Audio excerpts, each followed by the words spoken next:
Thank you for having this opportunity to present some of the results from the Nordic Prime Minister Initiative on Green Growth.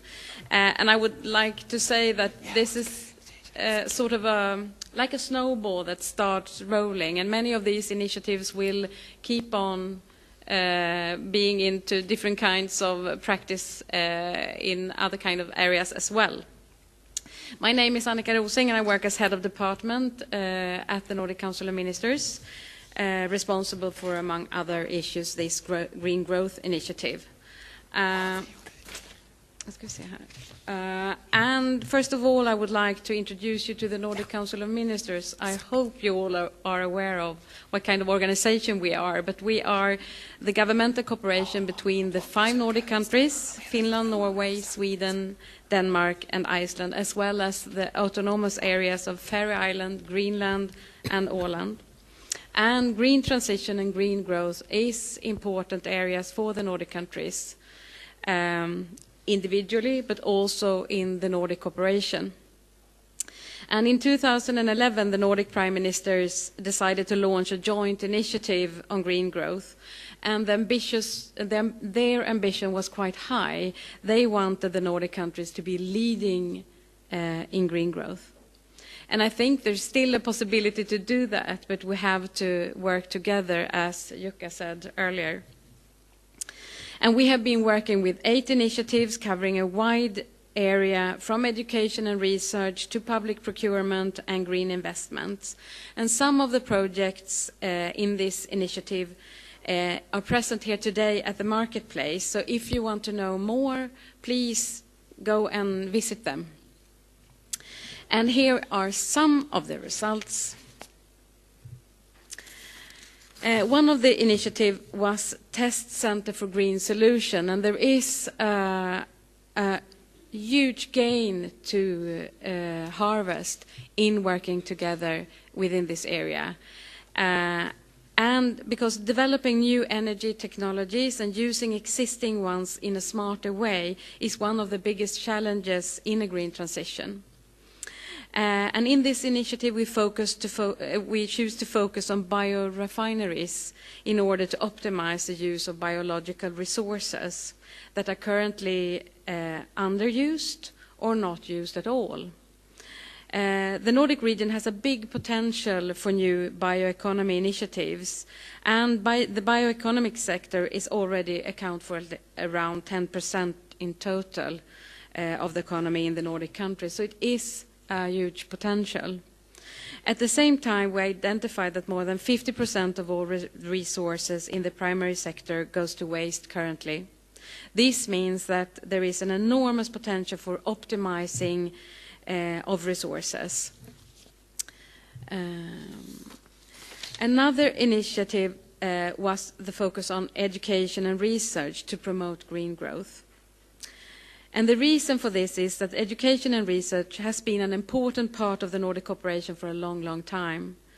And the common objective for this initiative has been to involve the next generation in the field of green growth and green transition. And this initiative is quite large. It covers the entire spectrum from children to young people, as well as students and researchers. The program focusing on children covers teaching material as well as educational programs. When it comes to students, we focused on a Nordic Master Degree for Green Growth, as well as a campus network. We have also a part that focused on adult education, focusing on teachers and volunteers. Sustainable development requires more conscious actions. So we need to bring children, students, teachers as well on board. The single largest initiative in the whole Green Growth Programme has been an interdisciplinary research initiative called Green Growth Understanding Societal Changes. Now I'm rushing through these different kinds of initiatives, and if you have any questions, just come with them, because it's quite large, this initiative. But we have also focused on waste in the form of plastic, textile, and as well as food. And as I said earlier, there is a huge potential for improving resource efficiency in reducing emission of greenhouse gases and generating new jobs when it comes to waste and waste management in different kinds of ways. As an example, in the Nordic countries, we produce around 17 kilos of textile waste per capita each year. It's enormous, I would say. The annual consumption of new textile in the Nordic countries is around 350,000 tons, but only 1/3 of used textiles are collected each year. Our studies shows that we could double the amount of textile collected, reused and recycled in the Nordic region, and that this type of restructuring could potentially lead to over 4,000 new jobs in our region. And that's quite impressive, I would say. Another initiative covers the area of consumer flexibility within the Nordic electricity market. The common Nordic electricity market, Nordpool, is one of the most integrated macro-regional energy market in the world. And this is actually, when it comes to green transition and green growth, Nordpool is an excellent example of what the gains are when it comes to working together. The purpose of this project has been to enhance the consumer flexibility in the Nordic electricity market, because that's one of the challenges, to have a stable supply, balancing consumption and production when reinforcing new renewable energy. I will try to speed up. We have also focused on green technical norms and standards. And why is that? Many industries is important for green growth and green transition are heavily regulated in our Nordic countries as well as European Union. And those regulations are in many cases as well decided on a European level.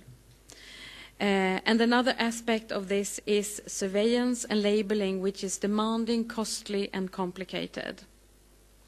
So this project has focused on sustainable buildings, indoor climate, renovation of existing buildings, including SWAN labeling on renovation, and a cooperation on a Nordic level when it comes to surveillance, eco-labeling and monitoring.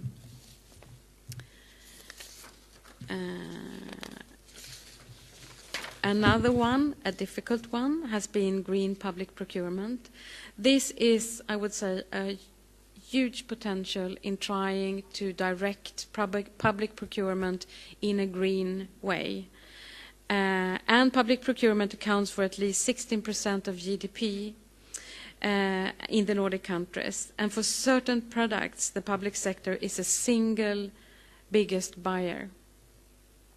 To strengthen green growth and green transition via common approaches in public procurement is an important tool. And presently, the Nordic capital regions are planning a joint procurement of electric heavy machinery with a focus on finding new and innovative equipment together with the market players. Another interesting area has been green investment and finance. And you will hear more about this from Magnus from NEFCO. The Nordic countries are already heavily involved in green financing via NIB, the Nordic Investment Bank, NEFCO, the Nordic Environment Finance Corporation. But in order to really make a change, we have to use different kind of economic policy instruments. And we have rather large investments ahead of us when it comes to energy, transport, material and waste management. The main result for the Nordic experience shows that the use of broad-based, market-oriented economic policy instrument is the best way to support green investment and green transformation. Finally, this is actually sort of a tiny little magnificent jewel in the whole green growth initiative. Because one tiny project focused on the integration of the environment and climate in development aid, and development aid is not part of the official Nordic cooperation. But however, this project has focused on supporting fossil fuel subsidy reform. And the project has shown how emerging and developing countries can phase out ineffective and environmentally harmful public subsidies of fossil fuels and target those resources into energy efficiency, social safety net, and better green transition. And 20 countries has been part of this work. 13 developing countries have included this in their national climate contribution to as a response to the Paris Agreement. So this is really a very interesting result, and will also continue. Green growth, however, the Nordic way. Before I finish, I would like to do some general conclusions from our green growth initiative. We have proven that green growth can be implemented in many different areas of our society. We have shown that going green goes hand in hand with growth potential. And we have shown that this is a high interest in the Nordic countries to continue working with these questions. But we also know that green growth does not happen overnight. In order for us to truly embrace the green transition, we need a strong, encouraging policy instrument, we need economic incentives, and we need to put policy into practice, walk the walk, as Jukka said. And don't forget to visit some of the projects outside, and thank you for your attention.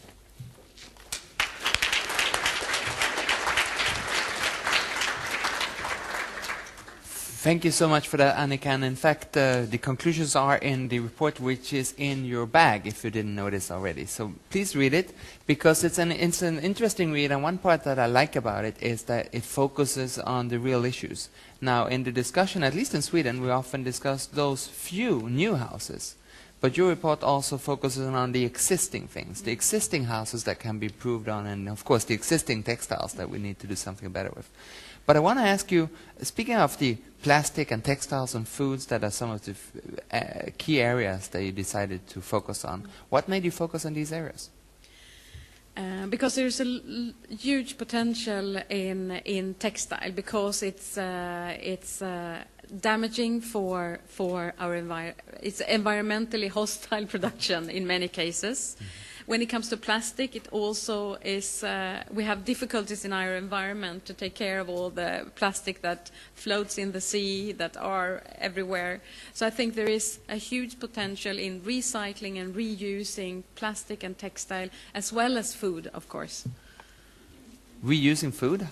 Reusing, but also not to have so much food waste. I mean, I didn't mention the food waste project, but that was targeting not to have so much food waste, to use it in a more smart and efficient way, the food that we actually produce.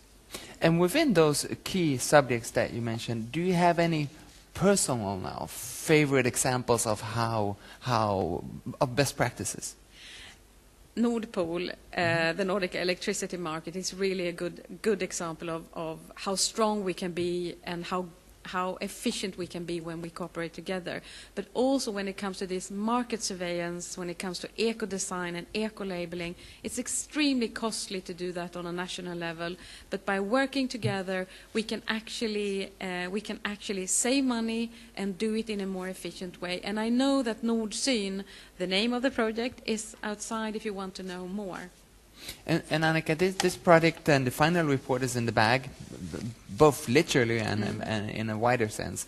And you rightfully point out that we are far from done here. So what's going to happen with all the conclusions that you made, and what can we bring forward from the project? As I said, this is like a snowball that starts rolling, and several of the projects will continue in a new Prime Minister initiative, which is called Nordic Solution to Global Challenges, which will be launched next year.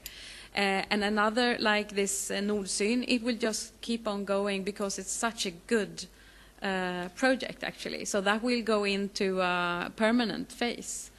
When it comes to green financing, we have just started that work. I think when it comes to green financing, we will continue to do work. We're going to present, hopefully, a Swan eco-label on green stock, aktiefonder, whatever. Share stock. Funds. Yeah, you get it. The stock market funds. Many of these initiatives started 2011, but will keep on in different kinds of shapes. I think almost all of them, actually.